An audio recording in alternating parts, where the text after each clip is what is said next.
يؤتي الحكمة من يشاء. السلام عليكم ورحمة الله وبركاته. نحمده ونصلي على رسوله الكريم أما بعد. গত দরসে আমরা যে আলোচনা করেছি লেখক আল্লামা ইবনে আবিদিন শামী রহমতুল্লাহি আলাইহি শরহ উকুদি রাসমিল মুফতির মধ্যে বিষয়টি বিস্তারিত এইভাবে আলোচনা করেছেন। প্রথম কায়দা যে মুখতালিফ কওলের মধ্যে থেকে রাজিহ কওলের উপর ফতোয়া দেওয়া আবশ্যক, এই ব্যাপারে আল্লামা ইবনে শামী রহমতুল্লাহি আলাইহি ব্যাখ্যা করতে গিয়ে বলেন, ইআলাম আন্নাল ওয়াজিবা আলা মান আরাদা আন ইয়া'মালা লিনাফসিহি আও ইফতিয়া গায়রাহু আন ইয়াত্তাবি'আল কওল আল্লাযী রাজ্জাহাহু উলামাউ মাযহাবিহি ইলা আখিরিহি। অর্থাৎ যে ব্যক্তি নিজে আমল করতে চায় বা অন্যকে ফতোয়া দিতে চায় তার জন্য আবশ্যক হলো মাযহাবের উলামায়ে কেরাম যে কওলকে রাজিহ সাব্যস্ত করেছেন সেটার উপরে আমল করা, সেটার উপরে ফতোয়া দেওয়া। সুতরাং মারজুহ কওলের উপর আমল করা বা ফতোয়া দেওয়া তার জন্য জায়েজ নেই। তবে এখান থেকে কয়েকটি স্থান, কয়েকটি মাসলা ব্যতিক্রম। কয়েকটা মাসলার মধ্যে মারজুহ কওলের উপরেও ফতোয়া দেওয়া জায়েজ আছে, সেগুলোর উপর আমল করতে হবে। আল্লামা ইবনে আবিদিন শামী রহমতুল্লাহি আলাইহি বলেন, উপরোক্ত কথার উপর উলামায়ে কেরাম ইজমা করেছেন। যেমন আল ফাতাওয়াল কুবরা নামক কিতাবের মধ্যে আল্লামা ইবনে হাজার মাক্কি রহমতুল্লাহি আলাইহি বলেন যে জাওয়াইদুর রওজা নামক কিতাবের মধ্যে আছে, মুফতির জন্য এবং আমলকারীর জন্য ফতোয়া দেওয়া এবং আমল করা সেই কওলের উপরে জায়েজ নাই যে কওলের সম্পর্কে সে চিন্তা গবেষণা করে নাই দলিল নিয়ে, আর এ ব্যাপারে কারোর কোনো ইখতিলাফ নেই।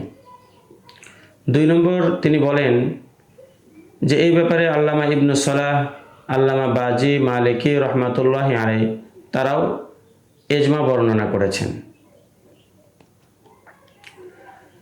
আর আল্লামা করাফি মালিকি রহমতুল্লাহি আলাইহি বলেন যে মুকাল্লিদের জন্য যেরকম তদ্রুপ মুজতাহিদের জন্য মারজুহ কওলের উপর ফতোয়া দেওয়া, ফায়সালা করা জায়েজ নেই। মারজুহ কওলের উপর ফতোয়া দেওয়া, ফায়সালা করা, আমল করা এটা কুপ্রবৃত্তির অনুসরণ, যা বিল ইজমা হারাম। তবে যদি কোনো একজন মুজতাহিদ কোনো একটা মাসলার মধ্যে তার নিকটে মুতাআরাজ দালাইল থাকে এবং সেই দলিলগুলোর মধ্যে তিনি তারজিহ দিকে তাতবিক দিতে অক্ষম হন, তাহলে মুখতালিফ আকওয়ালের মধ্যে থেকে যে কওলের প্রতি তার মনটা বেশি মাইল হবে সেই কওলের উপর উনি আমল করতে পারেন, এতে কোনো সমস্যা নেই। অনুরূপভাবে আল্লামা কাসিম বিন কুতলুবুগা তাসহিহুল কুদুরি নামক কিতাবের মধ্যে বলেন যে আমি হানাফি মাযহাবের কিছু মানুষদেরকে দেখেছি তারা নিজের মন চাহির উপরে আমল করে। এমনকি কোনো বিচারককে তো এটাও বলতে দেখেছি মুখতালিফি কওলের মধ্যে যে কোনো একটা কওলের উপর ফতোয়া দেওয়া যাবে, এতে কি সমস্যা? তো আমি উত্তরে তাকে বলেছি, হ্যাঁ সমস্যা আছে, কুপ্রবৃত্তির অনুসরণ এটা হারাম।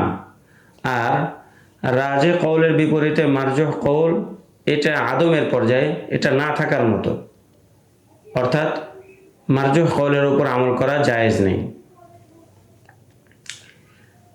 লেখক আরও বলেন, কিতাবুল উসুল আল্লামা ইয়ামুরি রহমতুল্লাহ লিখিত কিতাবের মধ্যে আছে, যে ব্যক্তি মুখতালিফি মাসলার মধ্যে অধিক প্রসিদ্ধ কওল এবং রাজিহ কওল সম্পর্কে যার ইলম নাই, তাহলে তার জন্য 2টা কওলের মধ্যে থেকে যে কোনো একটা কওলের উপরে ফতোয়া দেওয়া, ফায়সালা করা জায়েজ নেই। অনুরূপভাবে ইমাম আবু আমর ইবনে সালাহ আদাবুল মুফতির মধ্যে বলেন, যে ব্যক্তি মনে করে যে তার ফতোয়া বা তার আমলটা মুখতালিফি মাসলার মধ্যে থেকে যে কোনো একটা কওলের উপর হইলেই চলবে এবং সে তার মন চাহি যে কোনো একটা কওলের উপর আমল করে, তাহলে সে ব্যক্তি ইজমা বিরোধী কাজ করলো এবং সে অনেক বড় জাহেল। অনুরূপভাবে আল্লামা বাজি মালিকি রহমতুল্লাহি আলাইহি বলেন যে একবার ওনার সাথে একটা ঘটনা ঘটল। সেই বিষয়ে সেই এলাকার উলামায়ে কেরাম এমন একটা ফতোয়া দিলেন, যেই ফতোয়াটা আল্লামা বাজি মালিকের বিরোধী ছিল, স্বার্থ বিরোধী ছিল, এবং সেই মাসলাটা সঠিক ছিল। কিন্তু যখন আল্লামা বাজি মালিক নিজে গিয়ে তাদেরকে সেই মাসলাটা জিজ্ঞেস করলো, তখন সেই মুফতিয়ানে কেরামরা বললেন, এমন একটা ফতোয়া দিলেন যেই ফতোয়াটা আল্লামা বাজি মালিকের স্বার্থ পক্ষে ছিল, কিন্তু ফতোয়াটা ভুল ছিল।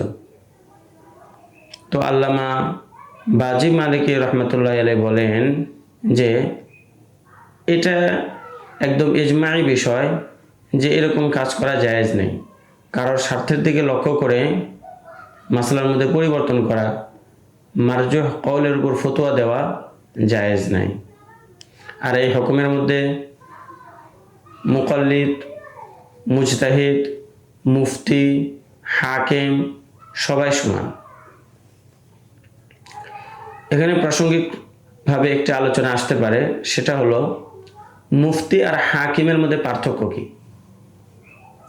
মুফতি আর হাকিমের মধ্যে পার্থক্য হলো, মুফতি শুধুমাত্র মাসালা বলে দেন, জানিয়ে দেন, আর হাকিম মাসলাটা বাস্তবায়ন করেন। এছাড়াও উভয়ের মাঝে আরও অনেক পার্থক্য আছে। তো যাই হোক, একজন মানুষ চাই মুফতি হোক অথবা হাকিম বা বিচারক হোক, উভয়ের জন্য রাজিহ কওলের উপর ফতোয়া দেওয়া, ফায়সালা করা জরুরি। মারজুহ কওলের উপর ফতোয়া দেওয়া, ফায়সালা করা কোনোভাবেই জায়েজ নেই। এতক্ষণ পর্যন্ত আমরা প্রথম কায়দা সম্পর্কে আল্লামা শামী রহমাতুল্লাহ আলাইহির ব্যাখ্যা বিশ্লেষণ সম্পর্কে অবগত হলাম। পরের দরসে আমরা দ্বিতীয় কায়দা এবং তার উদাহরণ সম্পর্কে আলোচনা করব ইনশাআল্লাহ তাআলা। আসসালামু আলাইকুম ওয়া রাহমাতুল্লাহি ওয়া বারাকাতুহু। يشاء ومن يؤت الحكمة فقد أوتي خيرا كثيرا وما يذكر إلا أولو الألباب